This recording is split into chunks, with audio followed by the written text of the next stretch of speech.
This military draft bill, it's about to change everything, guys. It's going to automatically draft men within the ages of 18 to 26 years old to our military, and the House just recently passed it. Now, while you might think that it's only men that are included in this conversation, it's already being rumored to extend to even women as well. Now, there is a lot to unpack here, guys, but I believe that we should definitely cover a major concern for Americans at the moment. Now, the questions surrounding a possible draft is endless. But what does former President Trump think about this? Because many analysts believe that he's going to win in November, which essentially puts the decision on his table. Now, before we get started, all I ask is that you guys take a second, hit the like button for the video. I totally appreciate you. Thank you so much for subscribing to the channel and for sharing this video. Now, we also don't need to confirm what President Biden thinks about this, as he's been mostly pro-war during his entire term. In fact, he shelled out billions of dollars in taxpayer money to keep the Ukraine-Russia war going strong. That is, if you ask many of his critics. Write-ups regarding Donald Trump's decision to support a military draft surfaced recently, where the Washington Post suggested that he's highly supportive of the idea. They even said that Donald Trump would call for mandatory military service. But before you react to this, guys, know that it's not true. The former president himself has actually called the Post as ridiculous and said that he never even thought of the idea. Experts claim that Donald Trump wants to maintain the peace and end the wars, opposite from what President Biden's administration has been doing lately. Now, the problem is that our military numbers, they just keep going down, which begs the question, is it now time for a draft? How concerning is it this year representing the smallest active duty force since 1940? I mean, have the threats to our nation decreased? Well, no, I think the global picture, and you and I've talked about this many times. I've never seen, certainly in my 30 plus years on active duty and the 10 years hence, that more of a what I would call a chaotic global picture with Ukraine and Russia, Israel being attacked brutally by Hamas back on October 7th, and of course, China growing in their military capabilities, and not necessarily just in the Asia Pacific region, but around the world. So it's a very challenging time. But nonetheless, as you indicated, we haven't had a draft since 1973. We fell short of our recruiting goals in 2023. My sources tell me for 2024, the Army, the Navy, the Marines, and the Space Force it's likely they're going to meet their recruiting goals. The Navy's going to fall short about 6,000. But nonetheless, it is a national security issue that we are not meeting our recruiting goals, and it's going to have an impact on our military, not only for today, Natasha, but for many years to come. What does the impact actually look like? Because we hear this a lot, that recruitment is a struggle, that thousands of people short in different arms here. What does it actually mean and look like on the ground? Well, first and foremost, I want our viewers to understand, and certainly the American people, we still have the absolute best military in the world.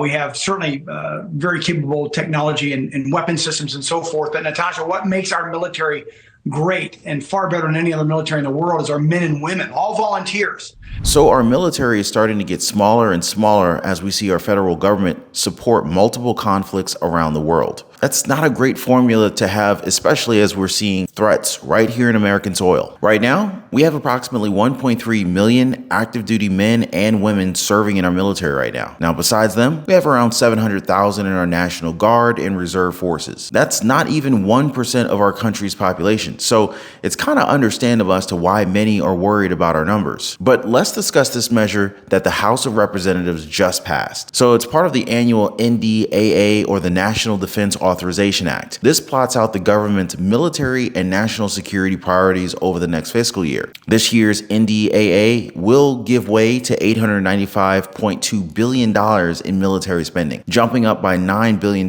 more compared to fiscal year 2024. Now, it hasn't been called into use in over 50 years, but it is mandatory for all male U.S. citizens to register for the Selective Service when they turn 18 years old. Failure to register is classified as a felony. Now, while you may think that we're in a day and age where war has no place, you would be surprised to know that our brave men and women are actually fighting right now. Just recently, it was reported that our Navy is facing off against Yemen's Iraq-backed Houthis. The situation has gotten to a point where the clashes are being hailed as the most intense combat that the Navy has seen since since World War II. Now, this is deeply concerning for a lot of us here at home, but it does remind me of a bipartisan bill that was recently introduced this year. So this came from Representatives Pat Ryan and John James. Their suggestion that, hey, we should offer an expedited path to citizenship for illegal immigrants. It's called the Courage to Serve Act, and it would allow these individuals to get permanent and lawful residency within 6 months after they enlist. There's a new proposal in Washington that would help migrants get an expedited path to citizenship. It would require them to first serve in the U.S. military. All right, Fox 5's Morgan McKay joins us with details of the bill, which lawmakers say could help solve two problems at once.